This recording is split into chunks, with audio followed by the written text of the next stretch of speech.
کسی وجہ سے ریزن کی وجہ سے تو پھر میں تہجد پڑھ کر سو سکتا ہوں. ٹھیک ہے. اب ایک انسان نے تہجد کی نیت مطلب مثال کے طور پر آج اس نے ارادہ کیا کہ میں سو جاتا ہوں اس لیے کہ تہجد کا ارادہ نہیں. اب اگر رات کے آخری حصے میں نیند جاگ گئی, سمجھ لیجئے رمضان کے مہینے میں عموماً ہم لوگ وتر کا بھی اہتمام تہجد کا بھی کرتے ہیں. اب یہ سوچا کہ رات میں تو وتر پڑھ لی اور سو گیا, اب تہجد میں اٹھا تو وتر تو آخری نماز ہونا چاہیے رات کی, وتر نماز آخری ہونا چاہیے رات کی. تو اب میں کیا کروں؟ کیا میں ڈبل وتر پڑھوں رات میں اٹھ کے؟ مطلب میں نے وتر پڑھا اور سو گیا. بہت سے لوگ سوال کرتے ہیں ہم وتر پڑھ کے سو جاتے ہیں پھر کیا کریں؟ تو وتر پڑھ کر اگر آپ سو گئے ہیں اور رات میں نیند ہوشیار ہو جائے اور تہجد پڑھنا چاہیں تو آپ صرف تہجد پڑھیں گے, وتر کو آپ ڈبل نہیں پڑھیں گے, اس لیے کہ ایک رات میں 2 وتر نہیں ہو سکتی ہے. اس تعلق سے آپ سن کی حدیث ابو داؤد جامع ترمذی اور نسائی کی جو ہے سنن نسائی کی روایت ہے, آپ نے فرمایا کہا ایک رات میں 2 وتر نہیں ہوتی. دوسری کی روایت نے فرمایا جو کہ بخاری کی حدیث فرمایا رات کی اپنی آخری نماز وتر کو بناؤ, وتر کو رات کی آخری نماز بناؤ. مطلب وتر تہجد کے بعد پڑھی جانا چاہیے. لیکن اگر کوئی شخص اس ڈر سے وتر پڑھ کر سو جائے کہ میں صبح شاید نہیں اٹھ پاؤں گا اور سو جائے اور پھر نیند ہوشیار ہو جائے تہجد کے وقت, تو اسے وتر کو نہیں پڑھنا ہے, صرف تہجد پڑھنا ہے. لیکن کوئی انسان اس کو روز کا معمول نہ بنا دے کہ روز تہجد پڑھتا ہے لیکن وتر پڑھ کے سو جاتا ہے پھر تہجد کرتا ہے. روز کا معمول نہیں. اگر میں روز اٹھ کر تہجد پڑھنے کا عادی ہوں تو پھر میں وتر کو اپنی آخری نماز بناؤں گا. ایک غلط فہمی جو ہوتی ہے ہندوستان پاکستان میں یہ بھی ہے کہ اس کو عشاء کا حصہ سمجھتے ہیں تو عشاء کے بعد پڑھ کے سو جاتے ہیں, پھر تہجد میں اٹھتے ہیں, تہجد پڑھ کے پھر اس میں ایک وتر پڑھتے ہیں. کیونکہ حدیث میں نا 11 رکعتیں پڑھتے تھے تو پھر کیا کرتے, پھر سے ایک وتر پڑھتے. تو ایک رات میں 2 وتر نہیں ہوتی. وتر کو آخری نماز بنانا ہے. تو جس کو ڈر ہے کہ صبح نہیں اٹھ پائیں گا اور وہ پڑھ کر سو جائے اور اٹھ جائے کبھی کبھار تو وہ تہجد پڑھ لے سکتا ہے. لیکن روز جو تہجد پڑھتا ہے وہ شخص جو اپنے وتر کو روکے رکھیں گا, پھر رات میں اٹھیں گا, تہجد ادا کریں گا, تہجد کی ادا کرنے کے بعد پھر وہ اپنی وتر کی نماز کو ادا کریں گا. اس بات کو ہم یاد رکھیں چونکہ اسے آخری نماز بنانا چاہیے. اور اگر کوئی سو جائے پڑھ کر اٹھ جائے تو پھر وتر دہرانے کی ضرورت نہیں ہے, صرف وہ تہجد کی نماز پڑھ لے. ایک غلط فہمی یہ بھی ہوتی ہے کہ وتر پڑھ کے سو گئے نیند ہوشیار ہوئی تہجد نہیں پڑھ سکتے, بولے وتر آخری تھی نا اب اکاؤنٹ کلوز ہو گیا تو تہجد بھی نہیں پڑھتے. ویسا نہیں ہے, کبھی کبھار آپ اٹھ جاتے ہیں موقع ہے تو پڑھ لیجئے. وتر کو آپ کو پھر دہرانے کی لیکن ضرورت نہیں, یاد رکھیے. اب اسی طرح نماز پڑھتا ہے عشاء کی تو کچھ لوگوں نے ان سے کہا کہ اگر وتر نہ ہو تو عشاء کا ثواب نہیں ملے گا, عشاء نہیں ہوتی. دیکھیے وتر ایک الگ نماز ہے, ٹھیک ہے. فرض نماز جو عشاء کی وہ فرض ہے, وہ 4 پڑھ لے تو ادا ہو گئی. کنڈیشن نہیں ہے کہ اس کے آگے پیچھے کچھ ہوں گا تو ہی ہوں گی. آگے پیچھے کرنا باعث اجر و ثواب ہے, لیکن کنڈیشن نہیں صاحب ہوتی نہیں. جو لوگ بول رہے غلط, ٹھیک ہے. کچھ لوگ اس لیے نہیں ہوتی بولتے کہ بولے اسی بہانے لوگ کیا کریں گے, پڑھ لیں گے 3 رکعت. لیکن یار یہ بہانے سے پورا دن کب تک چلائیں گے ہم؟ ریالٹیز بھی تو معلوم ہے. کچھ لوگوں کو میں نے دیکھا مسجد میں, خیر آج تو لوگ سمجھدار ہوگا, لیکن میں نے ایسے لوگوں کو دیکھا نماز ہوتی دیکھتے تھے لوگ کہاں سے جا رہے, جہاں سے جا رہے وہاں جا کے رکعت باندھ کے کھڑے ہو جاتے. اور کیا نیت سے معلوم, اب جتنے لوگ رک کے نماز پڑھیں گے میرے کو اس کا ثواب ملے گا, آپ کو ثواب نہیں. میں کہہ رہا ہوں آپ کو ثواب نہیں, آپ کو گناہ ملیں گا اس کا, چونکہ اس میں مسافر ہو سکتا ہے, چونکہ اس میں مجبور ہو سکتا, کیوں تو اس میں بیمار ہو سکتا, کیوں تو اس میں ایسے سروسز والے لوگ ہو سکتے ہیں جن کو جلدی پہنچنا ہے, اس میں ایسے لوگ ہو سکتے ہیں جو ڈاکٹرز وغیرہ جو اپنا کام چھوڑ کے پیشنٹ بٹھا کے آئیں گے. اب فرض کا ہی وقت تھا, اب یہ جناب سمجھ رہے میرے راستہ روکنے سے بڑا اجر مل رہا ہے, یہ بھی اسی طرح راستہ روکنا ہے جیسے عام راستوں کے اندر روڑا ڈالنا ہے, مسجد کے راستے میں روڑا ڈالنا ہے, اس کا اجر تو نہیں ملے گا. چلو اب لوگوں نے اللہ نے سمجھ دی کہ اب کم از کم مسجدوں میں جانے کا ٹریک تو بن رہا ہے, نہیں تو ایک سسٹم تھا, ٹریک بھی نہیں تھا پہلے تو. مطلب اب آپ کو پورا چیس کھیلتے ہوئے جانا پڑتا تھا, چیک میٹ پیچھے ہٹو, ادھر جاؤ ادھر سترا رکھو, ادھر کرو, کرتے کرتے نکلنے تک وہ 4 رکعت کی ٹائم ہو جاتا تھا اس کو بیچارے.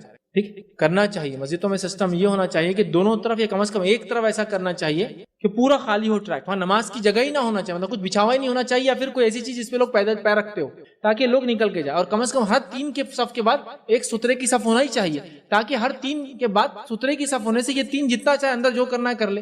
اب پہلے ایک آدمی آئے سب سے پہلی نماز کے لیے سب سے پہلے, اور اس کو بیٹھنا ہے سب سے آخر تک, تو مسجد بھر جائیں گے 25 صف پیچھے تک, تو یہ ہونا چاہیے. ٹھیک, تو لہٰذا تو وہ انہوں نے سسٹم بنا دیا کہ بھائی یہ پڑھ لیں گے بہانے سے, ایسا نہیں. 4 ہو گئی, پڑھتا ہے بہت اچھا. اب کیا وتر کو چھوڑنے کا یا موقع نماز چھوڑنے کا گناہ ہے؟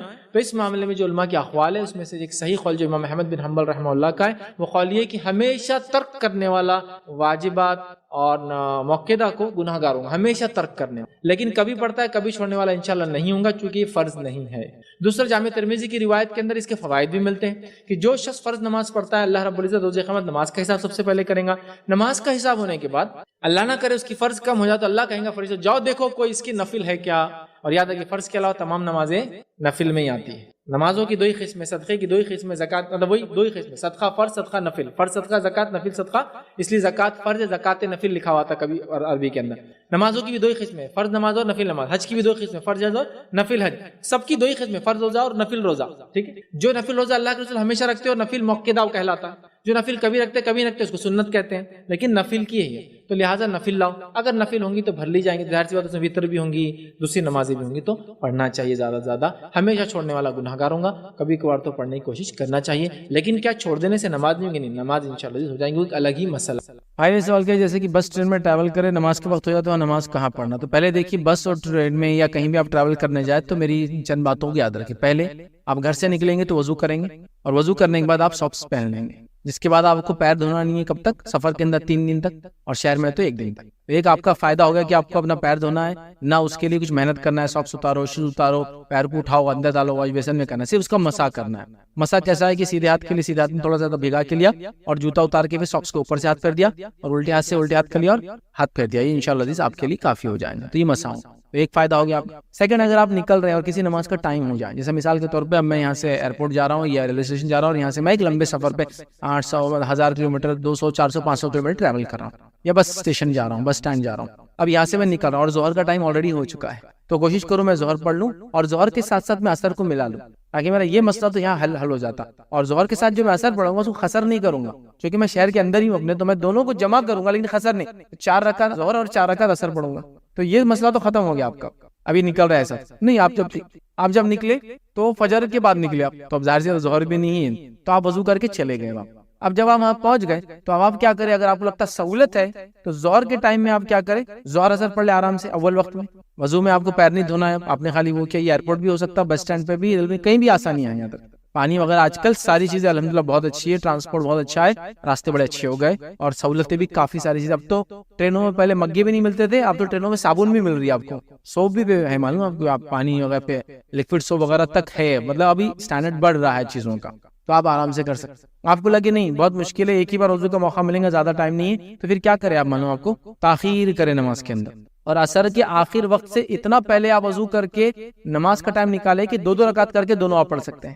تو آپ نے مثال کے طور پر 6 بجے مغرب کا ٹائم ہو رہا ہے اور عصر کا ٹائم رہتا ہے سورج غروب ہونے سے پہلے تک، مطلب لال ہونے سے پہلے یہ افضل ہے، اور نہیں تو غروب ہونے سے پہلے تک، تو لال سمجھو سورج ہونا چالو ہو رہا ہے سمجھ لیجئے 5 بجے سے یا 5:30 بجے سے، اور 5 بجے اس کا ایسا وقت ہے کہ جب لال نہیں ہو رہا لیکن ابھی لال ہونے کے قریب ہے، تو آپ نے کیا کیا؟ وضو کر کے 2 رکعت ظہر 2 رکعت عصر پڑھ لی۔ اب آپ وہیں بیٹھے رہیں یا اسی جگہ رہیں اور آپ نے 5:15 تک کر لیا، 45 منٹ آپ کو انتظار کرنا ہے، پھر ہوا مغرب کا ٹائم، مغرب کا ٹائم ہوتے آپ نے اول وقت میں مغرب اور عشاء کر لی، ایک ہی وضو سے تقریباً 1-1.25 گھنٹے کے اندر چاروں نمازیں آپ کی ہو گئی، یہ بھی ایک نکالا جا سکتا ہے طریقہ، ٹھیک۔ تو اس طرح سے آپ سفر میں چیزوں کو مینیج کر سکتے ہیں، لیکن ہمارے پاس ایسے بہت سارے حضرات میں جانتا ہوں وہ اپنے مسلک کے نام پہ کہتے ہیں 2 نمازیں ملائی نہیں جا سکتی، قرآن کا حوالہ دیں گے، فلاں کریں گے۔ ارے میرے بھائی، قرآن کس نے سمجھا سب سے اچھا؟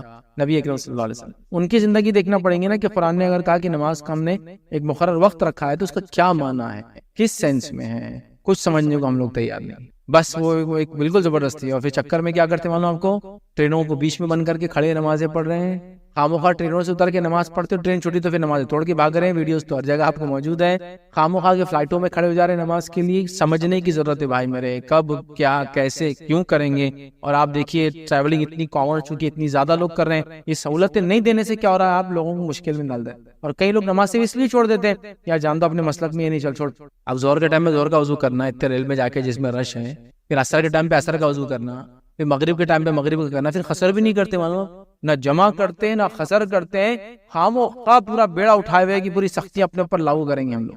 نبی اکرم صلی اللہ علیہ وسلم نے جمع بھی کیا، قصر بھی کیا، بلا وجہ کے 2 نمازوں کو مکمل جمع بھی کیا، قصر نہیں کیا لیکن جمع کیا، کبھی بارش کی وجہ سے بغیر بارش کے بھی آپ نے کیا تاکہ امت کو مشقت نہ ہو۔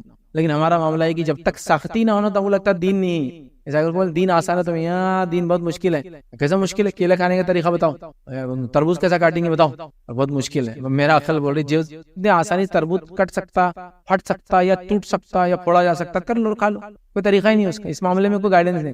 گائیڈنس آپ کو ہے دین اور شریعت کے احکامات کو پورا کیسا کرنا ہے, توحید کا کیا معنی ہے, نماز کیسی قائم کرنا ہے, زکات کیسے دینا ہے, یہ سب بتایا گیا. دنیا کے معاملے میں اختیار آپ, گاڑی کی چابی آگے لگاتے وہاں رکھو, گاڑی کی چابی پیچھے لگا کے آگے سے چالو کرنا, جو کرنا ہے کرو, آپ کا مسئلہ ہے. دنیا میں کچھ بھی کرو, آپ جتنے چاہے نئے نئے کام کرو, دین میں نہیں. تو یہاں ہم خامخواہ دین کو مشکل بتاتے ہیں اور دنیا کو آسان بتاتے ہیں, نتیجتاً لوگ عمل نہیں کرتے. ایک صاحب ایک بار بولنے لگے کہ اللہ کا بڑا فضل ہے, مفتی کہتے ہیں اپنے آپ کو, اللہ کا بڑا فضل ہے. بولے کہ اللہ نے پورا دین ہم تک نہیں پہنچا اور پوری سنت ہم تک نہیں پہنچائی. اگر پورا دین اور پوری سنت ہم تک پہنچ جاتی تو اتنی مشکل ہو جاتی زندگی میں. بولے اب بتائیے دوستوں میرے, کیلا کیسا کھاتے آپ, کیا سنت طریقہ ہے اس کا, تربوز کیسے کھاتے؟ تو اللہ کا فضل ہے بولے کہ کچھ سنتوں کو اور کچھ دین کو ہم تک پہنچایا نہیں, بولے تاکہ ہم کو آسانی ہو جائے. میں نے کہا زبردست بات بولے, مطلب کیا بولیں گے اس کو, مطلب اب کوئی باقی نہیں رہا. یہاں یہودیوں نے کہا کہ اگر یہ آیت ہم پہ اترتی, کون سی آیت, کہ آج ہم نے تمہارا دین تم پر مکمل کر دیا ہے نا, جو آیت نازل ہوئی نبی اکرم صلی اللہ علیہ وسلم پر, یاد رکھیے کہ آج ہم نے اب تمہارا دین تم پر مکمل کر دیا. جب یہ آیت نازل ہوئی تو یہودی نے کہا اگر یہ آیت ہم پر نازل ہوتی نا تو ہم خوشی میں آتے. یہود بھی سمجھ گئے دین مکمل ہو گیا, انہوں اب تک نہیں سمجھے, انہوں بولے پورا نہیں آیا, اگر آ جاتا تو مشکل ہو جاتی. ٹھیک ہے کہ جب نماز میں ہو تو ہم دیکھیں, اس لیے کہ یہ شیطان کا اٹیک ہے, حملہ ہے. وہ نہیں چاہتا کہ انسان کوئی بھی کام دل جوئی سے پورا دل لگا کر کرے, اور خاص طور سے رب کو جو راضی کرنے والے اعمال ہیں اس میں تو بہت زیادہ وہ یاد دلاتا ہے, یہ کام کرنا ہے, فلاں کرنا ہے, ادھر دیکھو ادھر دیکھو, یہاں کیا چل رہا ہے, وہاں کیا چل رہا ہے. تو آپ نے فرمایا تو شیطان کا اٹیک ہے جو انسان پر ہوتا ہے. ہمیں کوشش کرنا چاہیے کہ ہم نماز کے اندر سر کو ادھر ادھر نہ گھمائیں, آنکھوں سے اوپر نیچے دائیں بائیں نہ دیکھیں. یہ بالکل پسندیدہ عمل نہیں ہے, بلکہ یہ شیطان ہماری نمازوں کو, عبادت کو کمزور کرنے کے لیے یہ کام کرتا ہے. اس بات کو ہم ذہن میں رکھیں. دوسرا کام, آسمان کی طرف نماز میں دیکھنا, اوپر کی طرف نماز میں دیکھنا, یہ درست نہیں. ابتدائی دور میں آپ صلی اللہ علیہ وسلم جب نماز پڑھاتے تو بہت ساری چیزوں کی اجازت تھی, جیسے کہ کوئی سلام کرتا تو صحابہ جواب دے دیتے تھے. جب سلام پھیرا جاتا تو ہاتھ اٹھا کر سلام پھیرا جاتا تھا. ٹھیک ہے, السلام علیکم رحمۃ اللہ, السلام علیکم رحمۃ اللہ. نماز میں کبھی کبھار ضرورت کی باتیں بھی کر لی جاتی تھی. یہ ابتدائی مراحل تھے. اسی طرح نماز میں آسمان کی طرف بھی صحابہ دیکھتے تھے, جیسا خود اللہ نے قرآن میں فرمایا کہ ہم بار بار آپ کے چہرے کا آسمان کی طرف اٹھنا دیکھتے ہیں. آپ صلی اللہ علیہ وسلم نماز میں پڑھتے, دعا کرتے اور آسمان کی طرف دیکھا کرتے تاکہ قبلہ جو ہے رخ بدل دیا جائے. قرآن کے اندر یہ کہ ہم آپ کے چہرے کا بار بار آسمان کی طرف اٹھنا دیکھتے ہیں, آج سے ہم قبلے کو جو ہے بدلتے ہیں, اور اب تم جہاں کہیں بھی رہو مسجد حرام کی طرف اپنا چہرہ کیا کرو. تو یہ ابتدائی دور تھا, لیکن بعد میں آپ نے چہرے کو اوپر اٹھانے سے نماز میں منع کر دیا. یاد رکھیے بہت سارے لوگ بنا کسی وجہ کے چہرے کو نماز میں اوپر اٹھاتے رہتے ہیں, ہر تھوڑی دیر کو اوپر اٹھاتے رہتے ہیں. ٹھیک, کوئی وجہ نہیں ہوتی ہے ان کے پاس, ایک عادت سی بن جاتی ہے کہ ایڑیوں پر اونچکتے ہیں نماز میں اور چہرے کو اوپر لے جاتے ہیں. چہرے کو نماز میں نیچے, میں نے جیسا بتایا نیچے رکھنا چاہیے. آپ صلی اللہ علیہ وسلم فرماتے ہیں اور کہتے ہیں, صحیح بخاری اور صحیح مسلم کی روایت آپ نے فرمایا اور کہا, جو لوگ نماز میں اپنی نظریں آسمان کی طرف اٹھاتے ہیں وہ اس کام سے رک جائیں. اور آگے فرمایا یا پھر ان کی جو ہے نگاہیں اچک لی جائیں گی. مطلب جو لوگ نماز کی حالت میں اوپر اپنا چہرہ کر رہے وہ اس عمل سے رک جائے, کہیں ایسا نہ ہو کہ اللہ تعالیٰ ان کی نظریں اچک لے, مطلب ان کی بینائی, ان کی روشنی, ان کی آنکھوں سے وہ دیکھتے ہیں اس کو چھین لیا جائے. تو نماز کی حالت میں اوپر دیکھنا اور چیزوں کو دیکھنا یاد رکھیے یہ منع ہے, اور خاص طور سے اوپر کے تعلق سے نبی اکرم صلی اللہ علیہ وسلم منع کیا کہ نماز میں اوپر کی طرف نہ دیکھو, کہیں تمہاری نگاہیں اللہ رب العزت اس عمل کی وجہ سے چھین نہ لے. مطلب یہ غلط عمل ہے, اس سے اپنے آپ کو ہم کو روکنا چاہیے, یاد رکھیں. اسی طرح جو ہے نماز کی حالت میں جو ہے پہلوؤں پر ہاتھ رکھنا, پہلوؤں پر ہاتھ رکھنے سے مراد جو ہے نماز کے, جیسے کہ آپ نے ایک روایت میں فرمایا کہ کوئی نماز کی حالت میں کوکھ پر ہاتھ نہ رکھے, ایک میں ہے کہ پہلوؤں پر ہاتھ نہ رکھے, مطلب اس طرح سے نہ کھڑا ہو. ٹھیک, نماز میں یہ جو حصہ ہوتا ہے پہلو مطلب سائیڈ کا جو حصہ ہوتا ہے, ٹھیک, تو اس پر ہاتھ رکھ کر کھڑے ہونے سے منع کیا گیا نماز کی حالت میں. اس کے پیچھے کیا وجہ رہی حدیث میں واللہ عالم کی, کیوں آپ نے اس عمل سے روکا, کیا کرتے تھے لوگ یہ نہیں پتا. لیکن ایک بات تو ظاہر ہے کہ اگر کوئی انسان ہاتھ نہیں باندھ سکتا کسی وجہ سے اور رکھ سکتا ہے تو وہ پھر رکھے ہاتھوں کو چھوڑ دے پھر نیچے. لیکن پہلوؤں پر رکھنا نماز کی حالت میں, یا کوک پر ہاتھ رکھنا مطلب پیٹ کے اس حصے پہ ہاتھ رکھنا, اس طرح سے نماز کی حالت میں نبی اکرم صلی اللہ علیہ وسلم نے منع کیا ہے. ٹھیک, اسی طرح جو ہے لٹکے ہوئے بالوں کو یا آستین کے کپڑے کو یا پھر کرتے کو یا پھر کوئی اور انسان جو ڈریس آج کل لوگ پہن لے رہے ہیں بار بار درست کرنا, جیسا کہ بال سامنے آ رہے ہر بار پیچھے لے جا رہا ہے. آستین جو ہے عادت ہوتی ہے کچھ لوگوں کو کھینچ کے، حالانکہ وہ فولڈ نہیں کرتے. اب نماز میں بھی اتر جاتی ہے تو پھر نماز میں کھینچتے، پھر وہ نیچے اتر جاتی ہے پھر کھینچتے. یا پھر کرتے کو ان کو ایسا شک ہوتا ہے کہ وہ نماز میں پیٹ میں اٹک گیا ہوں گا، پینٹ کے اندر پجام چلا ہوں گا، ہر بار جب کھڑے ہوتے ہیں تو کرتے کو پیچھے سے کھینچ کر سیدھا کرتے ہیں. ٹھیک ہے، اسی طرح جو ہے اپنی پینٹ کو یا کسی بھی چیز کو، کپڑے کو بار بار نماز میں سدھارنا یہ درست نہیں ہے. ایک آدھ بار ہو جائے، ضرورت کے تحت ہو جائے تو ایک الگ چیز ہے کہ وہ اٹک گیا ہے، کسی کے پیر میں اٹک رہا ہے، ہر بار میرا کرتا اتنا لمبا ہے تو میں سمیٹ سکتا ہوں.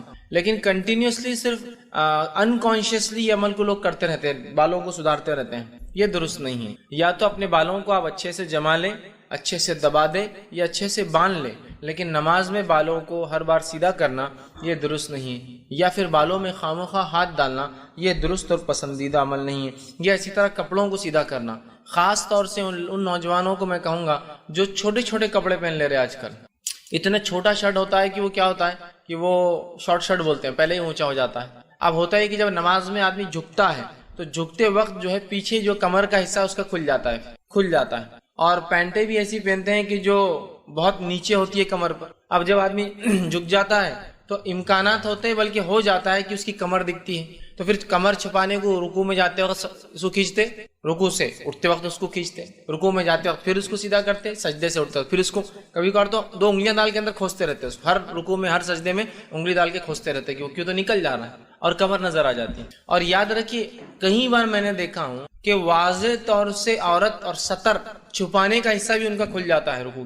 واضح طور سے اتنے نیچے پینٹ اور اتنا اونچا شرٹ ہوتا ہے کہ جب وہ رکوع کرتے ہیں یا سجدے کرتے ہیں تو واضح طور سے کمر دکھ جاتی ہے اندر کی. اور نماز کی حالت میں سطر دکھنے سے، سطر کھل جانے سے نماز ٹوٹ جاتی ہے. وضو نہیں ٹوٹتا ہے لیکن نماز ٹوٹ جاتی ہے. تو اپنی نماز کی خیر منائیں اور ایسے کپڑے نہ پہنے جو کپڑے آپ کی نماز کو یا ہماری نماز کو برباد اور خراب کرتے ہیں. یاد رکھیں کیوں ایسے لباس پہنے جس کی وجہ سے نماز ہی نہ ہو سکے. ٹھیک ہے، لیکن میں ہرگز نہیں کہہ رہا ہوں کہ نماز چھوڑ دے، لیکن نماز پڑھتے رہیں اور نماز کو صحیح انداز سے پڑھتے ہیں. تو لہٰذا شارٹ شرٹ نماز میں پہن رہے ہیں یا ایسی پینٹیں جو کمر تک آتی ہے، نیچے تک آتی ہے، جب رکوع کرتے ہیں تو پیٹھ نظر آ جاتی ہے، یا رکوع کرتے وقت یا سجدے میں جاتے وقت کنٹینیوسلی فکر ذہن میں ہوتی ہے کہ اس کو سیدھا کرنا ہے، اس کو سیدھا کرنا ہے، یہ درست نہیں. اس لیے کہ نماز میں خواہ کپڑوں سے کھیلنا، سدھارنا، ڈالنا، جمانا یہ درست نہیں ہے. اسی طرح بالوں کو پیچھے کرنا ہر تھوڑی دیر کو نماز کی حالت میں جن کے لمبے ہوتے ہیں یہ درست نہیں ہوگا. اس لیے کہ نبی اکرم صلی اللہ علیہ وسلم فرماتے ہیں اور کہتے ہیں، صحیح مسلم کی روایت آپ نے فرمایا، مجھے 7 ہڈیوں پر سجدہ کرنے کا حکم دیا ہے. مجھے 7 ہڈیوں پر رکوع کرنے، سجدہ کرنے کا حکم دیا ہے، اور یہ کہ میں کپڑا بالوں کو نہ سمیٹوں. مجھے کیا حکم دیا گیا ہے؟ دیکھیے جب حکم کی بات آ رہی ہے مطلب یہ اللہ کی طرف سے بات ہے کہ مجھے نماز کو 7 ہڈیوں پر تو 7 ہڈیاں کون کون سی ہوتی ہے؟ ایک ہڈی سر کی ہوتی ہے، سر اور ناک ملا کر ایک ہی ہڈی ہے، چونکہ اسکل کے اعتبار سے ایک ہے. دوسرے 2 ہڈیاں دونوں ہاتھ ہوتے ہیں، تیسری 2 ہڈیاں دونوں گھٹنے ہوتے ہیں، اور اس کے بعد دونوں پیر، تو پیر کے 2 انگلیاں جو مڑتی ہیں وہ ہڈیاں، اس کے بعد گھٹنے کے وہ 2، وہ 4 ہوئے، ہاتھوں کے 2 یہ 6 ہوئے، اور سر کا ایک اسکل یہ ہوئے 7. تو 7 ہڈیوں پر سجدہ کرنے کا حکم ہوا ہے. اور مجھے یہ بھی حکم ہوا ہے کہ میں اپنے بالوں کو اور اپنے کپڑوں کو نماز میں نہ سمیٹوں. بہت سارے لوگ نماز میں اتنا بڑا کپڑا پہن کے آ جاتے ہیں کہ نماز اپنی جگہ رہتی ہے، رکعت باندھنے کے بعد کنٹینیو صرف کپڑے کو ہی سدھارتے رہتے ہیں، ادھر کا کپڑا لے کے ادھر ڈالتے ہیں، ادھر کپڑا لے کے ادھر ڈالتے ہیں، ادھر سے پکڑ کے رومال کو ادھر صحیح کرتے، ادھر سے پکڑی صحیح کرتے، ادھر سے پکڑی ادھر کھینچے. مطلب ایسے لباس آپ نہیں پہن سکتے جس کو آپ کو نماز میں سدھارنا پڑے. اس لیے کہ نماز خشوع کے لیے ہے، کپڑوں کو سدھارنے کے لیے نہیں ہے، کپڑوں کو سمیٹنے والا عمل نہیں ہے یہ. تو کپڑے سمیٹتے رہتے پوری نماز بھر. اور کبھی کبھار لوگ تعجب کرتے ہیں کہ نماز پڑھ رہا ہے کیا کر رہا ہے، ہر اس میں ہو جاتا ہے. کبھی کوئی نمازی کا سین کیمرے میں آ جائے سمجھ لیجیے، ہوتا ہے کبھی کچھ مساجد میں کیمرے ہوتے ہیں جس کو لائیو دیکھتے ہیں. اتنی حرکت کہ دوسرا آدمی تعجب میں پڑ جاتا ہے، اس کی نماز صحیح ہے میری نماز صحیح ہے. اتنی حرکت تو، اور عموماً الحمدللہ ہندوستان میں لوگ بہت کم حرکت نماز میں کرتے ہیں، لیکن بالخصوص عربوں کو دیکھا گیا اتنی حرکت نماز میں کرتے ہیں، وہ بھی یہ والی بالوں کو سدھارنے والی اور کپڑوں کو سدھارنے. جبکہ آپ نے فرمایا مجھے 7 ہڈیوں پر سجدہ کرنے کا اور کپڑوں اور بالوں کو نہ سمیٹنے کا حکم دیا گیا ہے. مطلب اس بات کا خاص خیال رکھنے کا کہا گیا کہ یہ عمل مجھ سے نہ ہو.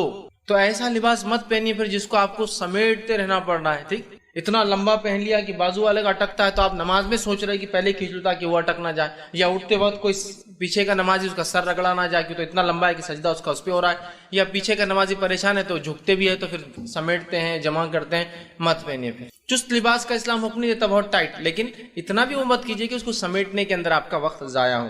تو آپ صلی اللہ علیہ وسلم نے کپڑے کو سمیٹنا، بالوں کو سمیٹنے سے منع کیا ہے، ٹھیک ہے۔ اسی طرح جو ہے آپ صلی اللہ علیہ وسلم فرماتے ہیں اور کہتے ہیں نماز کے تعلق سے، جس کے اندر جو عموماً ہم عمل کرتے ہیں وہ یہ ہے کہ انگلیوں کو انگلی میں ڈالنا اور اس سے آواز کرنا لوگ کرتے ہیں نماز کی حالت میں۔ انگلی جیسا نماز میں کھڑے ہو جاتے اور کھڑے کھڑے پھر کنٹینیو نماز چلو، پھر یہ انگلی لیا پھر توڑ لی، پھر کنٹینیو نماز چلو، یہ ہاتھ ڈال کے پھر کنٹینیو نماز چلو، یا اٹھتے وقت آپ دیکھیے نماز یوں کرتے پھر کنٹینیو نماز چلو۔ یہ منع ہے انگلیوں کا نماز کی حالت میں توڑنا، یا ان کو اندر ایک میں ایک ڈال کے اس طرح سے، جس کو چٹخارے لینا کہیں گے، انگلیاں آواز کرتی جس کی وجہ سے، یہ نماز کی حالت میں، اس لیے کہ خشوع کے خلاف ہے۔ اب جیسی انگلیاں ٹوٹنے کی آواز ہے کہ بازو والا بھی پریشان ہوتا ہے کیا ہو رہا ہے، اس کا بھی کنسنٹریشن ہلتا ہے، ٹھیک، اور وہ بھی دیکھتا ہے کہ وہ کیا ہو رہا ہے، تو یہ درست نہیں ہے۔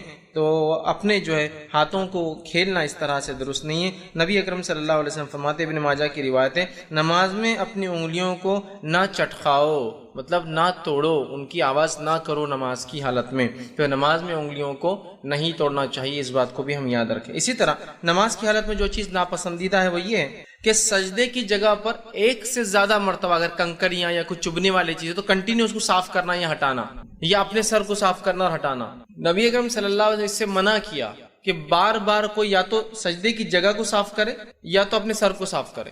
اب یہ چیز کہاں کہاں لاگو ہو سکتی ہے؟ ایک جہاں دھول ہے، مسجد میں کبھی ایک صف بھرتی ہے، اب کبھی کبھار لوگوں کو جوش آ گیا، 2-4 صف کے لوگ آ گئے، تو اب جو ریگولر نمازی ہے، جو عام لوگ پیچھے پریشان ہوتے، اتنی دھول رہتی کیونکہ وہاں ریگولر نماز نہیں ہوتی، یہ چھت پہ چلے جانا پڑتا کبھی۔ تو یاد رکھ لیجیے، اب اگر آپ دھول پہ نماز پڑھ رہے ہیں تو مٹی اور دھول پاک ہوتی ہے۔ تو بہت سے لوگ پھر کیا کرتے ہیں، جب ایسی مٹی دھول دیکھتے ہیں سجدے میں جاتے وقت تھوڑا سا اس کو صاف کرتے ہیں، پھر اٹھنے کے بعد سر کو صاف کرتے، کونی صاف کرتے، یہ کونی صاف کرتے، گھٹنے صاف کرتے ہیں۔ کچھ نہیں کریں گے ہم۔ اگر آپ کو لگ رہا ہے یہ دھول مٹی کا ہی معاملہ ہے تو آپ سمجھ لیجئے یہی تقدیر ہے آج کی کہ آپ کے کپڑے آج خراب ہونے والے ہیں اس کے اندر۔ اور نماز میں کپڑے خراب ہو، اس سے اچھی اور کیا بات ہو سکتی؟ کہاں کہاں کپڑے خراب نہیں ہو جاتے ہیں انسان کے، ہے نا؟ تو لہٰذا unnecessary ایکشنز نہ کریں۔ نبی اکرم صلی اللہ علیہ وسلم فرماتے اور کہتے ہیں، یہ سنن ابو داؤد کی اور جامع ترمذی کی روایت، آپ نے فرمایا اور کہا، سجدے کی جگہ میں ایک سے زیادہ کنکریاں ہاتھ نہ پھیرو۔ مطلب اگر کنکریاں ہیں، چبھنے والی چیزیں، تو ایک سے زیادہ بار ہاتھ نہیں، 1 ٹائم کر سکتے، اس کا مطلب ایک سے زیادہ بار مت پھیرو، مطلب ایٹ 1 ٹائم نماز کی حالت میں۔ تو بیسٹ پارٹ کیا ہوگا؟ میں کہوں گا آپ جہاں سجدہ کر رہے ہیں، ویسے عموماً مسجد میں ایسا ایشوز نہیں کھڑے ہوتے ہیں، لیکن مسجد سے ہٹ کر کبھی نماز کا موقع آ جائے، جیسے جمعہ ایکسٹرا لوگ آگے باہر تک چلے گئی صف، یا جہاں مسجد بن رہی ہے ابھی اور آپ نماز کو چلے گئے تو اینٹ مٹی پتھر وہاں ہوتا ہے، یا پھر کوئی بنی ہوئی مسجد میں ایک آدھ کنکر پتھر آ جائے، تو آپ پہلے سجدے دیکھ لیا، اسی جگہ پہلے ہی صاف کر لیں۔ اگر نماز میں ضرورت ہے تو صرف ایک بار صاف کر سکتے ہیں، یا تو وہاں ایک بار یا تو یہاں ایک بار، کیا کرنا ہے سوچ لیجیے۔ تو پہلے ہی آپ صاف کر لیں تاکہ کھڑے نہ ہو۔ جھکنے کے بعد کبھی چٹائی پہ آپ نے سجدہ کیا اور ایک دم بہترین نوکیلا کنکر آیا اور ایسی جگہ آتا ہے جہاں بالکل آپ کا سر ٹکتا ہے جا کے، تو پھر ایک بار تو اجازت ہے، آپ فوراً اس کو ہاتھ سے بازو کر لے سکتے ہیں، اٹھا کے آپ جیب میں رکھ لیں سب سے اچھا، تاکہ دوسروں کو بعد میں نہ چھوئے، بعد میں مسجد کے پھینک دے لے جا کر اس، ٹھیک بہرحال۔ تو ایک سے زیادہ آپ نے فرمایا کہا، جب تم میں سے کوئی نماز کے لیے کھڑا ہو تو کنکریوں کو نہ چھوئے، ٹھیک ہے۔ آگے فرمایا، بلکہ معاف کرنا، پہلی جو روایت پڑھ رہا تھا میں وہ یہ تھی کہ سجدے کی جگہ آپ فرماتے ہیں، سجدے کی جگہ میں جو ہے، اچھا وہ حدیث کے الفاظ یوں ہیں، جب تم میں سے کوئی نماز کے لیے کھڑا ہو تو کنکریوں کو نہ چھوئے، اس لیے کہ رحمت نمازی کے سامنے سے آتی ہے۔ جب تم میں سے کوئی شخص نماز پڑھ رہا ہو اور کنکریاں سامنے ہو تو بار بار ہاتھ نہ پھیرو، اس لیے کہ رحمت نماز میں سامنے کی جانب سے آتی ہے، جو اللہ کا رحم ہوتا ہے انسان پر وہ سامنے کی طرف سے آتا ہے، لہٰذا کوئی شخص کنکریوں کی طرف ہاتھ نہ پھیرے بار بار۔ آگے ایک روایت میں آپ فرماتے اور کہتے ہیں اگر تم ایسا کرنا ہی ہے تو ایک بار کر سکتے ہو، اگر تمہیں ضرورت ہے کچھ کرنے کی تو ایک بار میں کنکریاں صاف کر سکتے ہو، تکلیف دہ چیز کو ہٹا سکتے ہو، یاد رکھیے، ٹھیک۔ اب عام طور سے کنکریاں ایزا نہیں دیتی ہیں، گول گول ہوتے ہیں، خالی اتنا ہے کہ بے چینی پیدا کر دیتے ہیں، لیکن ایزا دینے والی چیز کو آپ ہٹا سکتے ہیں، پھر ایک بار ہو دو، جیسے کاٹے آ گئے غلطی سے، کچھ ایسی ایزا دے رہا ہے نا، آپ سجدہ ہی نہیں کر پائیں گے، جسم کو نقصان ہوگا تو اگلے سجدے اور اگلی نمازیں ضائع ہوں گی۔ ایزا دینے کا الگ چیز ہے. کنکریاں ایزا نہیں دیتے ہیں. ریت عموماً آسلم کے زمانے میں ریت آ جایا کرتی تھی, یہ ریت ایزا نہیں دیتی ہے کبھی بھی. ہاں اتنا ہے کہ بے چینی پیدا کر دیتی ہے. دھول مٹی ایزا نہیں دیتی ہے, کوئی اس سے تکلیف نہیں ہوتی, لیکن ایک بے چینی پیدا کرتی ہے. تو اس بے چینی کو آپ کو اپنے سے دور رکھنا ہے. تو نماز میں درست نہیں. بہت سارے لوگ نماز میں ہر سجدے میں کنکر صاف کرتے ہیں, ہر سجدے میں سر صاف کرتے ہیں, ہر سجدے میں دھول لگ جانے کا اندیشہ ہے. تو بہت سے لوگ تو میں سجدے سے اٹھتے وقت ہاتھ بھی صاف کرتے ہو دیکھا. سجدے میں جانے سے کبھی دھول لگنے کا امکان ہے تو ہاتھ بھی صاف کرتے ہیں. اٹھتے اٹھتے گھٹنے کو بھی ایک بار ایسا ہاتھ سے صاف کرتے ہوئے, ہاتھ کو صاف کرتے پھر کھڑے ہوتے ہیں. بالکل درست نہیں ہوگا. ہم ایک بار کوئی حرکت کرنا ہے تو کیجیے, اس سے زیادہ یہ عمل کثیر کہلائیں گا. ایک خامخواہ کا ایسا عمل جو نماز کا حصہ نہیں آپ کر رہے ہیں وہ کہلائیں گا. ٹھیک. اسی طرح جو ہے آپ سے فرماتے ہیں اور کہتے ہیں اس کے علاوہ اور کوئی بھی ایسا عمل جو بے قاعدہ ہو, جو نماز کی درستگی میں نہیں ہے, نماز کا پارٹ نہیں, وہ نہیں کرنا چاہیے. کچھ بھی ہو سکتا بے قاعدہ, جیسا کہ لباس کو سیدھا کرنا بار بار, داڑھی میں بار بار ہاتھ ڈالنا, مونچھوں کو نماز کی حالت میں سدھارنا, بالوں کو نماز کی حالت میں سدھارنا. ایکسٹرا ہے. کپڑے کو چھوٹا پہن کے آگے تو ہر بار نماز میں کھوستے رہنا, یا ان نکلنے کا ڈر ہے تو ہر بار کھڑے ہو گئے, کچھ لوگ وہ کرتے ہیں. یا کچھ لوگ تو پورا نماز سے اٹھنے کے بعد پورا ادھر کا پاجامہ اوپر, ادھر کے پینٹ ادھر سے کھینچتے اور پھر ہر بار نماز کے لیے کھڑے ہوتے ہیں. ٹھیک. تو یہ درست نہیں ہو کوئی بھی عمل. یا پھر نماز میں خامخواہ آوازیں نکالنا. بہت سارے لوگ نماز کے اندر جو ہے ڈکارے لیتے ہیں, حالانکہ وہ ڈکار فطری نہیں ہوتی ہے. فطری آ جائے تو اجازت ہے, غیر فطری ڈکارے لیتے ہیں. غیر فطری ڈکارے کیا تو اور اتنی دیر تک چلتی ہے, اور وہ ڈکار سمجھ میں آتی ہے کہ لی جاتی ہے, جو ہوتا ہے نا ایکسٹرا. نماز میں ڈکار نہیں. یا نماز میں اچکتے ہیں ایڑیوں پہ, ہر تھوڑی دیر ایڑیوں پہ جاتے اور آتے ہیں. ٹھیک. جیسا کہ کوئی ایکسرسائز چل رہی ہے اس کے اندر, یا پتہ نہیں کوئی نماز کا عمل ہے کہ اس طرح سے کیا جائے. یہ تمام کام اور بھی جو نماز کو کمزور کرتا ہے, نماز کے عمل میں ڈسٹربنس پیدا کرتا ہے, جو نماز کا پارٹ نہیں ہے. پارٹ کو نہیں کہہ رہے تو آپ بولیں گے ہاں دیکھو آپ لوگ نماز میں انگلی کو حرکت دیتے نا, ہم کو ڈسٹرب ہوتا. یہ نماز کا پارٹ ہے. نہیں, آپ لوگ رفع دین کرتے نا, اس سے ڈسٹربنس ہوتا ہے. یہ نماز کا پارٹ ہے. جو نماز سے ہٹ کر اعمال ہے ان کو نہیں کرنا چاہیے, اس لیے کہ اس سے آدمی ڈسٹرب ہوتا ہے. فطری عمل سے آدمی ڈسٹرب ہوتا ہے, غیر فطری عمل سے آدمی ڈر بھی جاتا ہے اور ڈسٹرب بھی ہوتا ہے. ٹھیک ہے.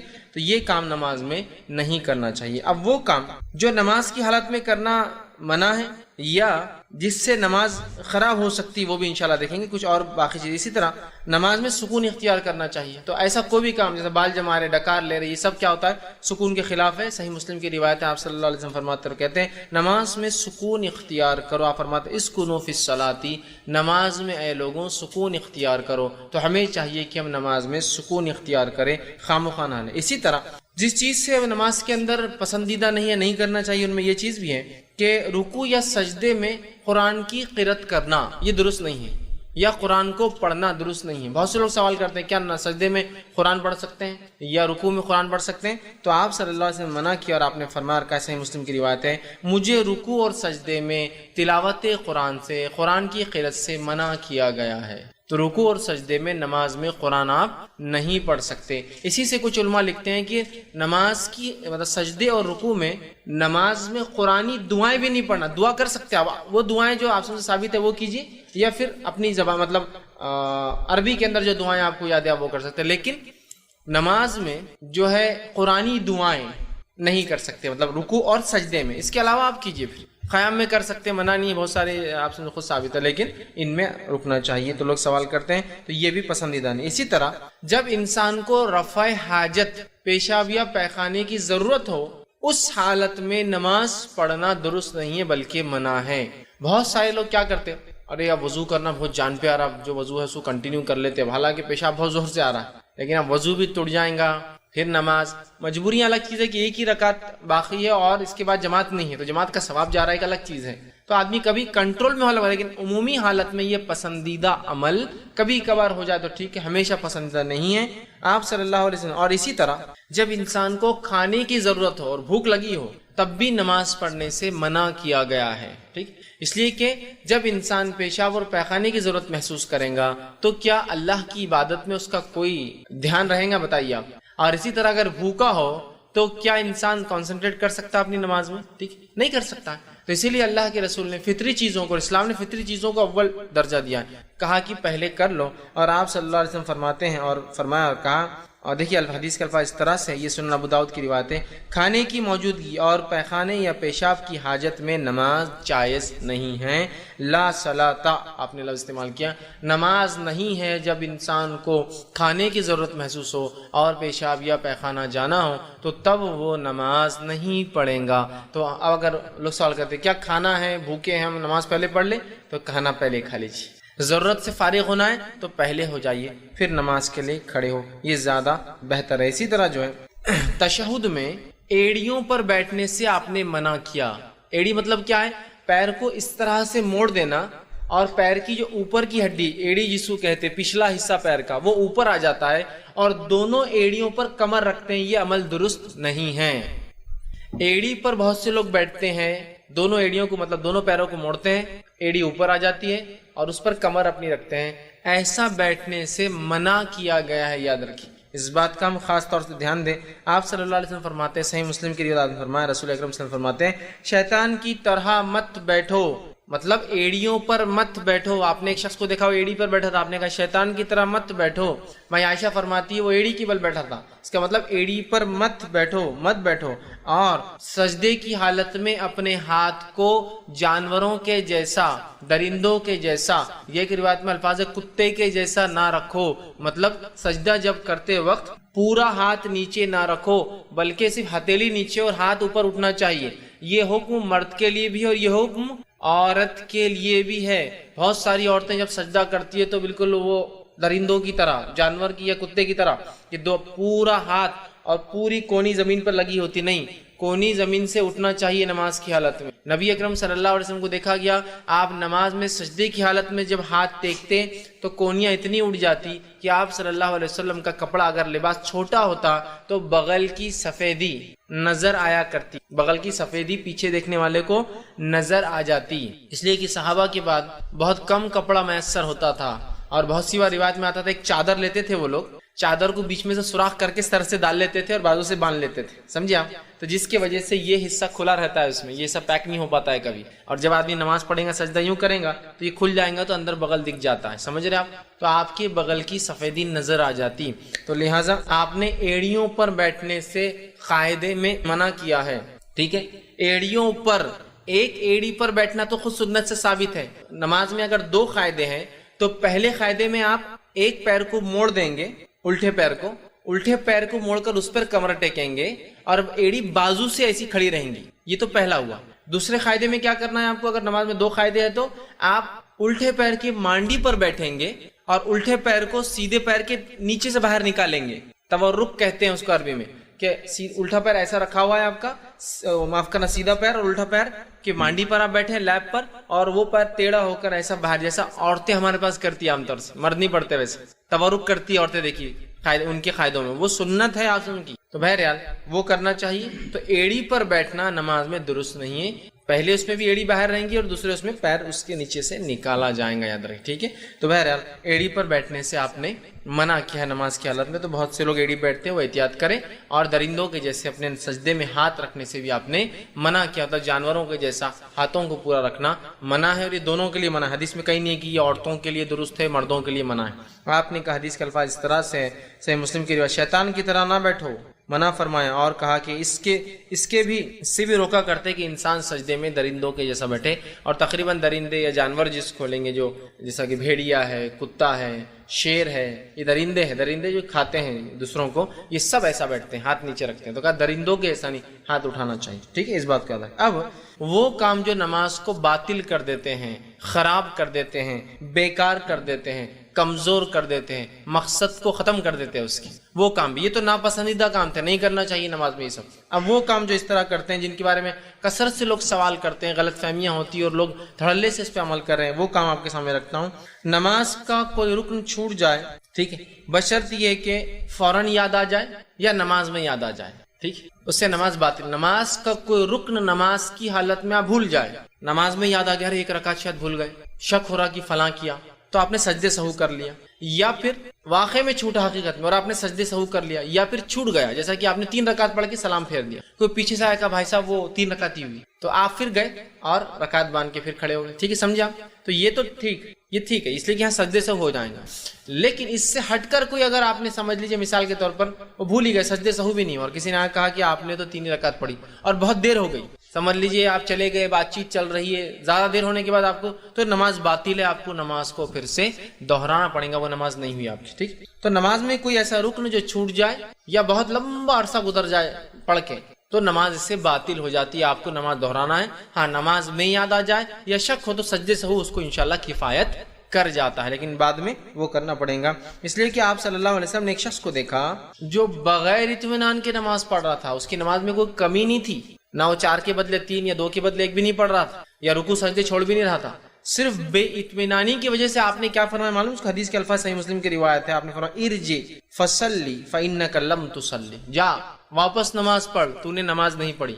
حدیث میں آتا ہے ایک شخص آیا، رکعت باندھی اور اس کے بعد نماز پڑھی اور آ کے آپ کو سلام کیا، آپ نے کہا وعلیکم السلام، تیری نماز نہیں ہوئی. وہ پھر گیا، پھر کھڑا ہوا 2 رکعت پڑھی، پھر آیا کہا السلام علیکم، آپ نے کہا تیری نماز نہیں ہوئی. وہ پھر گیا، پھر 2 رکعت پڑھ کے آیا، پھر کہا السلام علیکم، آپ نے کہا وعلیکم السلام، تیری نماز نہیں ہوئی. اس نے کہا اللہ کے رسول اس سے اچھی نماز میں نہیں پڑھ سکتا. پھر آپ نے کہا جب تو نماز کے لیے کھڑا ہو تو تکبیر کہے، ہاتھ باندھ، فاتحۃ الکتاب قرآن سورہ فاتحہ پڑھ اور جو قرآن آسان ہو اسے پڑھ، اس کے بعد اللہ اکبر کہہ کے رکوع میں جا، اتنے دیر رکوع کر کے تیری ریڑھ کی ہڈی سکون اختیار کر لے، پھر کھڑا ہو سمیع اللہ لمن حمیدہ، اتنے دیر کھڑا ہو کہ تیری ریڑھ کی ہڈی سکون اختیار کر لے، اس کے من کے سب جگہ پر آ جائے. اس کے بعد پھر تو سجدہ کر، اتنی دیر سجدہ کر کے ریڑھ کی ہڈی سکون میں آ جائے، پھر سجدے سے اٹھ، اتنی دیر بیٹھ کے ریڑھ کی ہڈی پھر سکون میں آ جائے، پھر دوسرا سجدہ کر، اتنی دیر کر کے ریڑھ کی ہڈی سکون میں آ جائے، پھر سجدے سے سیدھے نہ اٹھ بلکہ بیٹھ اور پھر اس کے بعد کھڑا ہو اور پھر قرآن پڑھ، اور ایسے ہی ساری نماز مکمل کر. مطلب وہ جلدی جلدی پڑھ رہا تھا جس کی وجہ سے جو سٹاپنگ ٹائم ہے، جو رکنے کا وقت ہے جس میں سکون ریڑھ کی ہڈی اختیار کرے وہ نہیں مل رہا تھا. تو آپ نے کہا کہ واپس جا، تیری نماز نہیں ہوئی، دوہرا اسے. 3 بار پڑھایا آپ نے اس کو نماز. تو اسی لیے میں نے کہا رکن چھوٹ جائے، یہاں تو صرف سستی کر رہا ہے، کاہلی سے پڑھ رہا ہے، درست نہیں پڑھ رہا ہے، جو ویٹنگ ٹائم ہونا چاہیے وہ نہیں کر رہا تھا، آپ اس کو کہا کہ نہیں ہوا، جا پھر سے نماز پڑھتی نماز نہیں، جا پھر سے نماز پڑھتی نماز نہیں، جا پھر سے نماز پڑھتی نماز نہیں. تو بہت احتیاط کرنا چاہیے. ہمارے پاس دیکھا گیا بہت عدم اطمینان، مطلب اطمینان کے خلاف ہماری نمازیں ہوتی ہیں، اور ایسی نمازیں ہوتی ہیں کہ الحمدللہ 1.5 منٹ میں 2 رکعت، سپیڈ دیکھیے آپ نماز کی، 1.5 منٹ میں 2 رکعت، 4 منٹ میں امام صاحب 4 رکعت. جبکہ جب آدمی جماعت کے ساتھ ہوتا ہے تو اس کو سکون اختیار کرنا پڑتا ہے، اس لیے کہ بوڑھے جوان بچے اور عورتیں سب مکس ہے صفوں کے اندر، مطلب الگ الگ قسم کے لوگ ہیں، اور ہر کسی کے حرکات اور سکنات اتنے سپیڈ سے نہیں ہو پاتے ہیں. لیکن پھر بھی الحمدللہ ہمارے پاس 4 منٹ میں 4 رکعت ہو جاتی ہے. حالانکہ پہلے 2 میں ضمی سورہ بھی رہتا ہے 4 منٹ میں. اور ایک جگہ تو میں نے انتہا دیکھی، مسجد میں داخل ہوا، الیکٹرانک گھڑی چالو ہے، بڑے بڑے ڈیجٹس میں آ رہا ہے، 1:31 اور 30 سے 35 سیکنڈ، اور پہلے 2 رکعت کے بعد کا قاعدہ چالو ہے. مطلب 1 منٹ اور 35 سیکنڈ میں دوسری رکعت کا جو قاعدہ ہے نا، امام صاحب قاعدے میں بیٹھے، شاید جلدی، اب الیکٹرانک گھڑی میں تو جلدی کھڑے ہی نہیں ہوتا کوئی، تو ایگزیکٹلی 29 1 29 30 تو سب بیٹھے ہوئے، ابھی آدھا منٹ ہے، 31 32 31 32 33، وہ آتا 50 55 56 57 58، جب سب 0 ہوتا تو امام صاحب کھڑے ہوتے مقتدی، اب رکعت باندھے ہوں گے. تو 1 منٹ 35 سیکنڈ کے اندر قاعدہ چل رہا ہے. یہ تو پہلی 2 رکعتیں لمبی ہوتی چونکہ ضمی سورہ ہے، بعد کی 2 کی سپیڈ کیا ہوں گی اندازہ لگائی. تو میں جب مسجد میں کھڑا تھا، اب صف تک جانے تک تیسری ہو گئی ان کی، قاعدے سے اٹھ چکے، تیسری بھی کر لی. 3 منٹ میں اس دن نماز ہوئی ماشاءاللہ 4 رکعت. کیا کہیں گے آپ نے اس شخص کو دیکھا. اب اطمینان آنا کس کو کہتے ہیں کہ رکوع میں آپ گئے، ریڑھ کی ہڈی سیدھی ہو جائے، سبحان ربی العظیم سبحان ربی العظیم سبحان ربی، جب آپ اتنے آسانی سے آہستہ پڑھیں گے تو یہ سکون میں آئے. سمیع اللہ لمن حمیدہ ربنا ولک، یا پھر ربنا ولک الحمد کثیرا طیبا مبارکا، آگے ریڑھ کی ہڈی اللہ. پھر آپ اب حال تو یہ کہ اللہ اکبر اللہ اکبر اللہ اکبر اللہ اکبر، یہ کیا تھا ہم کو 2 سجدے تھے، اتنے اسپیڈ سے اللہ اکبر اللہ اکبر اللہ اکبر اللہ، اتنے جلدی آ جاتے، کھڑے ہو گئے سجدے تھے یہ. جبکہ آپ نے منع کیا کہ ایسے سجدے نہ کرو جیسے کوے ٹھونگ مار رہا ہے. کوا دیکھ کتنی جلدی کوئی چیز اٹھاتا ہے زمین پر، چڑیا ٹھونگ مار رہی ہے، کوے کی ٹھونگ کی طرح مت مارو سجدے ایسا کھٹ کھٹ کھٹ کھٹ. تو احتیاط کرنا چاہیے. تو یہ تو اطمینان نہیں حاصل کیا تو آپ نے کہا حدیث میں الفاظ ارجع فصلی فإنک لم تصلی، جا واپس نماز پڑھ، تیری نماز نہیں ہوئی. تو رکن چھوٹنے کا اس لیے میں نے اس میں لایا کہ اس سے نماز باطل ہو جاتی ہے، آپ کو دہرانا پڑے گا. اسی طرح دوسری چیز، نماز میں کھانا پینا یہ درست نہیں، اس لیے کہ آپ صلی اللہ علیہ وسلم نے فرمایا اور کہا، صحیح بخاری کی اور صحیح مسلم کی روایت ہے، ان فی الصلاۃ لشغلا، آپ فرماتے ہیں نماز میں اللہ تعالیٰ کے ساتھ انسان کی مصروفیت ہوتی ہے، وہ مصروف ہوتا ہے اللہ کے ساتھ، لہٰذا کھانا پینا اس میں درست نہیں ہوگا. اب آپ کوئی بھی بولیں گا نماز میں کون کھاتا پیتا ہے، ٹھیک، کھاتا پیتا نہیں ہے نماز کے اندر، لیکن اگر منہ میں کچھ ہے تو اس کو بھی نہ کھائیں. آپ کچھ کھا کے نکلے اور بعد میں منہ میں آ جاتی ہے کوئی چیز تو بھی نہیں کھائیں گے آپ، پھر کیا کریں گے؟ آ جائے تو آپ نکالیے اور رکھ دیجیے اس کو اپنی جیب میں، ادھر ادھر مت پھینکیے، اس سے کہ وہ غلاظت ہے، آپ ڈال دیجیے جیب کے اندر، ٹھیک، سمجھ رہے ہیں بات کو، لیکن اس کو نگلا نہیں جائیں گا، ٹھیک ہے، اس کو نکال کے آپ رکھ دیں گے بس. تو نماز میں کھانا پینا یہ بھی نماز کے عمل کے خلاف ہے اور یہ درست نہیں ہوگا، تو اس بات پہ بھی ہم جو ہے خاص دھیان دیں. ٹھیک، تیسری چیز جو ہے کہ نماز کی درستگی کے علاوہ ہلچل کرنا نماز میں یہ درست نہیں ہے. یاد رکھیں، نماز کی درستگی کے علاوہ ہلچل کرنا یا نماز میں بات کرنا خاص طور سے یہ درست نہیں ہے. نماز کی درستگی کے لیے انسان بات کر سکتا ہے، لیکن نماز میں بات کرنا اس کے علاوہ درست نہیں ہے. سورہ بقرہ سورہ نمبر 2 آیت 238 میں اللہ رب العزت فرماتا ہے اور کہتا ہے وَقُومُوا لِلَّهِ قَانِتِينَ، اور اللہ کے لیے جو ہے اطمینان سے اور سکون کے ساتھ نماز کو ادا کرو. ٹھیک، اور اسی طرح آپ نے فرمایا کہ نماز کو سکون کے ساتھ پڑھا کرو. ٹھیک، اللہ کے لیے خاموشی سے کھڑے رہا کرو. ٹھیک، تو سکون کے ساتھ کرنا ہے، تو لہٰذا نماز میں ہمیں نماز کے علاوہ بات چیت نہیں کرنا ہے. اب آپ یہ پوچھ سکتے ہیں کہ نماز کے اندر بات چیت بولے تو یہ کیا ہے، کون سی بات چیت کریں گے؟ اب جیسا کہ امام نے غلطی کی، آپ لقمہ دیتے ہیں، لقمہ دینا کیا ہے؟ بات کرنا تھا. اصل میں فرمایا جب کوئی امام سے غلطی ہو جائے تو مقتدی کیا کرے، کیا کہے؟ سبحان اللہ. تو بات کرنا ہوگی نا، سبحان اللہ. امام سے جب کوئی غلطی ہو تو مقتدی اشارے کے لیے کیا کہیں گا؟ سبحان اللہ. ٹھیک ہے، ہمارے پاس کیا بولتے ہیں؟ اللہ اکبر، مطلب کر، کیسا نہیں کرتا، جھک اٹھ. ہم اس کو آرڈر نہیں کر سکتے ہیں، ہم کہیں گے سبحان اللہ. آپ غلطی پر اس کا، اللہ کی ذات پاک ہے، آپ غلطی کر رہے ہیں، یہ معنی ہوتا ہے اس کا. ہم بس کیا کرتے ہیں؟ اللہ اکبر، مطلب سمجھو امام غلطی سے قاعدے کے بغیر اٹھ گیا، اللہ اکبر. تو اب آپ نے کہنا ہے سبحان اللہ، تو لوگ کیا ہوتا ہے؟ اللہ اکبر، اور بالکل بیٹھے بیٹھے ہی بولتے، اٹھتے نہیں ہیں. مطلب بیٹھنے ہی پڑیں گا تیرے کو، کیسا نہیں بیٹھتا؟ اللہ اکبر اللہ اکبر. اب وہ کبھی کبھار اس کو اندازہ نہیں کیا گڑبڑ کر رہا ہو تو اٹھ جاتا، بیٹھ جاتا، کھڑا ہو جاتا، پریشان ہوتا ہے امام بھی بہت دیر. سب سے بیسٹ پارٹ ہے سبحان اللہ. امام اس کے بعد بھی نہیں بیٹھا، آپ کو کھڑے ہو جانا پڑے گا اور ساتھ مل جانا پڑے گا، سمجھ رہے؟ تو بہرحال سبحان اللہ. عورتوں سے آپ نے کہا کہ عورتیں چونکہ آواز سے نہیں کریں گی تو عورتیں کیا کریں گی؟ تالی کی آواز کریں گی، اور اس کا طریقہ ایسا نہیں ہے، اس کا طریقہ ایسا ہے. مطلب یہ ہاتھ سے اس کے اوپر والے پشت پر مارا جائے گا، یہ چونکہ بہت بڑی تالی ہوں گی تو پشت پر مارا جائے گا، تو اس سے امام سمجھ جائیں گا کہ وہ غلطی پر ہے. لیکن اب عورتیں تو پیچھے ہے تو پھر اب سوال ہی نہیں کہ ان کی آواز آئیں گی، وہ کر لے. لیکن اگر وہ کر سکتی ہے، ایسا کہ امام مرد ہے اور عورتیں پیچھے صف میں کھڑی ہے، سمجھ لیجیے. کعب رضی اللہ عنہ رمضان میں پڑھایا کرتے تھے عورتوں، تب تو پوری عورتیں ہیں، تو سبحان اللہ نہیں کہیں گی، آواز کریں گی، امام سمجھ جائیں گے ارے مجھ سے کچھ غلطی ہو رہی ہے. ٹھیک، تو بہرحال یہ جائز بات ہوئی نا. اسی طرح جو ہے ایک مرتبہ کا واقعہ ہے، صحیح بخاری سے مسلم کی روایت ہے، آپ صلی اللہ علیہ وسلم نماز پڑھا رہے تھے ظہر کی، 3 رکعت پڑھا دی. تو پیچھے ایک صحابی کھڑے تھے اور نماز میں کہ اللہ کے رسول کیا نماز کم ہو گئی یا بھول گئے؟ یہ کہا. آپ نے فرمایا نہ نماز کم ہوئی نہ میں بھولا ہوں، اور آپ نے سجدے سے ہو گئے، چونکہ یہ جائز بات چیت تھی نماز میں. صحابی نے کہا اللہ کے رسول کیا نماز کم ہو گئی یا بھول گئے؟ چونکہ ابھی وہ رول نہیں آیا تھا کہ سبحان اللہ، وہ پتہ نہیں، صحابہ کو نہیں پتا تھا. تو آپ جو آپ سب پہ وہی اتر رہی تھی، شریعت بن رہی تھی، تو ہو سکتا ہے شاید ظہر 3 رکعت ہوگی، وہ ڈرنے لگے تو پوچھ لیا.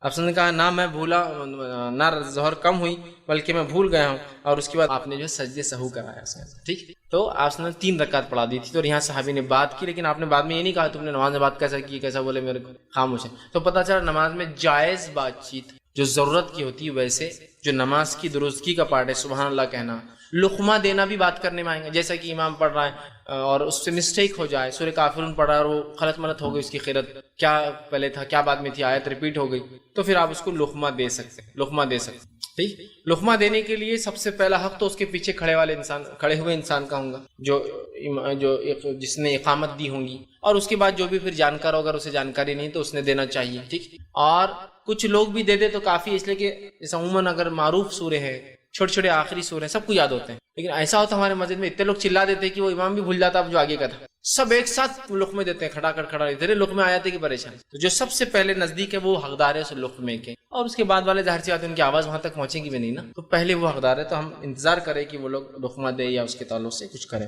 اس بات کو آپ یاد رکھیں. اسی طرح نماز میں ہنسنا یہ درست نہیں ہے عادت. مسکراہٹ کبھی آ جائے تو فقہا لکھتے ٹھیک ہے چونکہ اس میں ہنسی نہیں اور ایکسٹرا عمل کچھ بھی نہیں, کہ آدمی کوئی چیز یاد آ جائے, کچھ واقعہ ہو جائے اور مسکراہٹ نکل جائے لیکن ہنسا نہیں اس نے, تو ابھی نماز, ہاں بس ہوتا ہی ہے, یہ رول بھی معلوم نہیں ہوتا کہ نماز میں ہنسنا نہیں ہے. اب ہنسی آ رہی ہے اور ایک نے ہنس دیا تو شیطان تو وہاں رہتا ہی ہے, شیطان سب کو ہنسانا شروع کر دیتا ہے. اب ہو رہا یہ ہے کہ آپ اپنی نماز پوری خراب کر رہے ہیں اور آگے اور پیچھے صف والوں کی سب کی نماز خراب کر رہے ہیں. مطلب ایک ویو اپون ویو چلتی ہے, وہ لہروں پہ لہریں آتی ہے اور وہ خاموش بیٹھ جاتا, اب وہ کیا ہوتا, وہ بازو دور تک ہاں ہاں ہاں ہاں چلتے, پھر یہ کھڑا ہے, پھر تھوڑی دیر اس کو ایک لہر آتی ہے. اب مجھے نماز میں ہنسی آ رہی, کیا کروں گا مانو آپ کو, نماز کوئٹ نکل جاؤں گا اس میں, کیونکہ اس سے میری نماز بھی خراب ہوں گی اور سارے لوگوں کی نماز خراب ہوگی.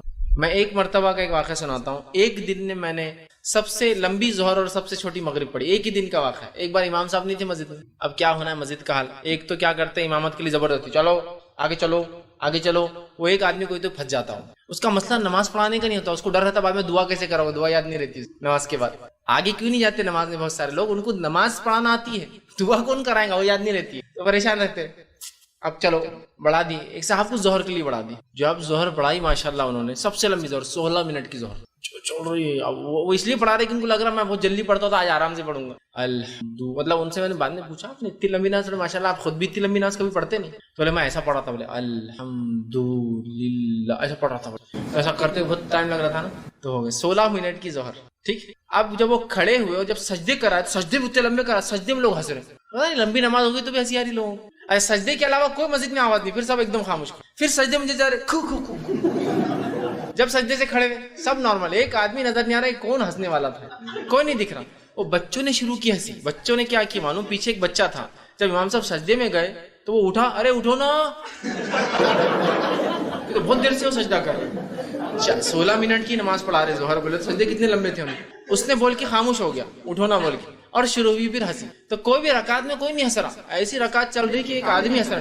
سجدے میں جاتی جو ہنسی کی آواز آ رہی مجلس کے اندر, تب کیا کریں گے, بیسٹ پارٹ, اٹھو نکل جاؤ باہر, ہنسی آ رہی نکل جاؤ, چھوڑ دو اس نماز کو. یہ بیسٹ ہے. وہاں رہنا, ہنستے رہنا اور سب کی نماز خراب کرنا بہت بری بات ہے. بہت سے لوگ ہوتے ہیں, ایک تو مسئلہ معلوم نہیں کہ موبائل اگر بج جائے نماز میں تو بند کرنا چاہیے. اگر بج جائے تو میں یہ کہوں گا آپ بند کیجئے یا اپنی نماز توڑ دیجئے نا. کھڑا ہے وہاں سے سخت بن کے دباتے رہتا, دستی لگاتا اس کو, اور وہ بج رہا, پورے مسجد کی نماز خراب ہو رہی. ایک تو مسئلہ یہ ہے کہ اس کو بند کر دیا جائے. بند نہیں کر سکتے, آپ کو یہ مسئلے کا علم نہیں تو نکل جاؤ نا, اپنی نماز خراب کرو نا. پورے مسجد کو کیوں آپ تکلیف پہنچا رہے ایک موبائل کے, سمجھ, یا تو مسئلے کا علم حاصل کرو یا تو بند کر دو, نکل جاؤ سب وہیں کھڑے. اب اسی دن سب سے چھوٹی مغرب بھی پڑھی ہم نے. ایک صاحب آئے, اللہ ان پر رحم کرے, ان کی مغفرت کرے, نماز کے لیے ان کو آگے بڑھا دیا گیا. نماز کے لیے کھڑے ہوئے اور وہ ناک میں سے خیرت کرنا شروع کر دی. انہوں نے قدیم لوگ جس طرح سے خیرت کرتے ناک میں الحمدللہ شروع کر دی انہوں نے. ان کی نماز شروع ہوتے ہی وہ خیرت, پیچھے بچوں نے ہنسنا چالو کر دی اور بچے تو ہنس کے بھاگ گئے.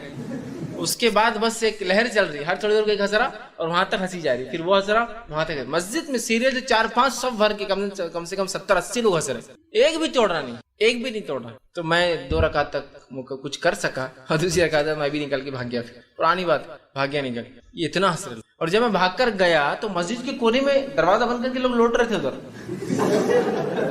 مطلب وہاں ابھی دور چالو ہی تھا ہنسی کا. ایک تو خیرت ہنسنے کی بات نہیں تھی, آ گئی آپ کو ہنسی, سیدھا چھوڑنا اور بھاگ جانا وہاں سب. تو وہاں بس لوگ ہنستے کھڑے ہوتے. تو کبھی مسکراہٹ ہو جاتا, کوئی واقعہ یاد آ گیا, جیسے آپ نماز پڑھ رہے, آپ کا ہی بچہ سامنے آ گیا اور کیا چل رہا ہے, بلکہ بچے بہت کرتے, شیطان بھی ان کو بہکاتا ہے. اب ہنسی آ سکتی ہے لیکن آپ خالی مسکرا رک گئے, تو یہ نماز میں کوئی مسئلہ نہیں, یہ نماز میں نہیں ٹوٹی, کوئی کمزوری نہیں, یو کین گو آن, آپ چلتے رہیے آگے, پڑھتے رہیے. ہنسی آ گئی تو نماز پھر. تو آپ صلی اللہ علیہ وسلم نے جو ہے سے منع کیا, نماز میں ہنسنا درست نہیں. اور اس کے تعلق سے آپ سے جو حدیث کے الفاظ ہیں وہ طبرانی کی روایت, آپ نے فرمایا کہا کہ مسکراہٹ نماز کو نہیں توڑتی, البتہ قہقہے لگا کے نماز کو پڑھنے سے نماز ٹوٹ جاتی ہے. ہنس رہے آپ, کہ نماز کا مقصد فوت ہو گیا نا, آپ ہنس رہے ہیں. نماز عاجزی ہے, انکساری ہے, اللہ سے دعا ہے, رحمت کی دعا ہے, اللہ سے جو ہے بہت ساری چیزیں بندہ کرتا ہے, مشغول ہوتا ہے, اس سے بات چیت کرتا ہے, اور اس میں پھر اس کو ہنسی آ گئی تو وہ اس عمل کے خلاف ہو گیا. مسکراہٹ آنا ایک الگ چیز ہے, وہ آ جاتی ہے کبھی کبھار, ہنسنے سے نماز ضائع ہو جاتی ہے. کیا کریں گے آپ, نماز توڑ کے ٹھیک چلے جائیں. اور کچھ فقہا اسی وجہ سے اس حدیث سے لکھتے ہیں کہ قیقے مار کے ہنسنے سے وضو بھی ٹوٹ جاتا ہے. کیوں آپ نے کہا کہ نماز نہیں ہوتی, مطلب وضو ٹوٹ جاتا ہے, لیکن بہرحال صحیح بات تو یہ کہ وضو نہیں ٹوٹے گا, صرف جو ہے وہ نماز نہیں ہوگی ہنسنے سے. تو فوراً نکل جائے، کیونکہ نماز ہی نہیں ہو رہی آپ کی، کیوں کھڑے؟ لیکن ہاں بس برابر وہ صف میں کھڑا رہ کے ہنستے کھڑے رہیں گا پورا ٹائم، ہٹیں گا نہیں، لیکن فوراً ہٹ جانا چاہیے۔ اسی طرح جو ہے کسی بھی کام میں ایسی مشغولیت جو عبادت کے منافی ہو، یہ درست نہیں ہے، یاد رکھیے۔ جو بھی کوئی مشغولیت جو عبادت کے منافی، عبادت کے مقصد کو فوت کر دیتی، ایکسٹرا ایکٹیویٹیز نماز میں، وہ تمام چیزوں سے رکنا چاہیے۔ خام و خواہ کھجانا ضرورت الگ چیز ہے، خام و خواہ کھانسنا صرف گلا صاف کر لینے کے لیے، کھانسی آ جائے کھانس سکتا ہے، لیکن صرف گلا صاف ہو جائے بول کے خامی گلا کیا کرنا ہے صاف، نماز کر سکتے ہیں یہ سب عمل، ٹھیک۔ تو ایکسٹرا کوئی بھی ایسی ایکٹیویٹی جس سے نماز ضائع ہو سکتی ہے، خراب ہو سکتی ہے، وہ مت کیجیے، اس سے کہ نماز اس سے باطل ہو جائے۔ اب وہ کام جو نماز میں کرنا جائز ہے لیکن جس کو نہیں کرتے ہیں لوگ، یا جس کو غلط سمجھتے ہیں، جو غلط ہے وہ صحیح بن گیا، جو صحیح ہے وہ غلط بن گیا، ٹھیک، اس کو سمجھتے ہیں، ان میں آج کے دور میں کہوں گا سب سے پہلے جو کام نماز میں، کہ نماز کو صحیح کرنے کے لیے جو بھی اعمال ہوتے ہیں وہ نماز کا حصہ ہے، اور اس میں کوئی مسئلہ نہیں۔ جس میں سب سے پہلے آج جو مسئلہ ہوتا ہے نماز میں، جو سب سے بڑا خلل ہے، موبائل بجنا ہمارا، بس آ گیا ہو، بج گیا، پہلے تو بند کرنا چاہیے۔ اب بج گیا تو کیا کریں گے آپ، معلوم آپ کو، آپ اسے نکالیں گے اور بند کر کے پھر رکھ دیں گے، یہ بالکل جائز عمل، چونکہ نماز کے درستگی میں، سمجھ رہے ہیں، نکالیں گے بند کریں۔ میں اس حد تک کہہ رہا ہوں، بہت سارے لوگوں کو دیکھا گیا نکالتے ہیں، ٹھیک، اور میں نے خاص طور سے جو ہے لوگوں کو دیکھا جو ہے گلف خلیجی ممالک میں نماز میں نکالتے ہیں اور کٹ نہیں کرتے، صلاح ریسیو کر کے صلاح مطلب نماز میں، یہ نہیں کر سکتے آپ کٹ کر سکتے ہیں اور پھر رکھ لیجیے۔ اب کٹ کرنا بھی اور بند کرنا دونوں جو بھی ہو سکتا ہے آپ نے کیا، اور آپ کا سب کو آئیڈیا ہوتا ہے اپنے موبائل فون بند کیسے ہوتا ہے، نکالا اور ڈال دیا، یہ کیا جا سکتا۔ پوری لوگوں کی نماز خراب کرنے سے اچھا یہ عمل ہے۔ ہاں بس یہ مسئلے کا علم نہیں ہوتا، یہ مسئلے کا علم نہیں۔ اب ہوتا کیا ہے، نماز میں گری ہوئی ٹوپی برابر اٹھا کے پہنتا ہوں لیکن موبائل نہیں کٹ کرتا، نہیں غلط عمل۔ پھر گری ہوئی ٹوپی اٹھانا کہاں سے ثابت ہے؟ کئی بار گر رہی، ہر بار اٹھتے وقت پہن رہا ہوں، پھر چھوڑ دے رہا ہوں اس کو بھی۔ جب آپ موبائل کو نہیں بند کر سکتے ٹوپی بھی نہیں اٹھانا چاہیے۔ تو کیا ہوتا ہے، ہم کو علم نہیں مسئلے کا، اور لوگ بولتے بھی نہیں۔ جیسا موبائل بج گیا تو کیا مسجد کا امام بول نہیں سکتا اٹھ کر کہ دیکھیے موبائل اگر بج جائے تو نکال کر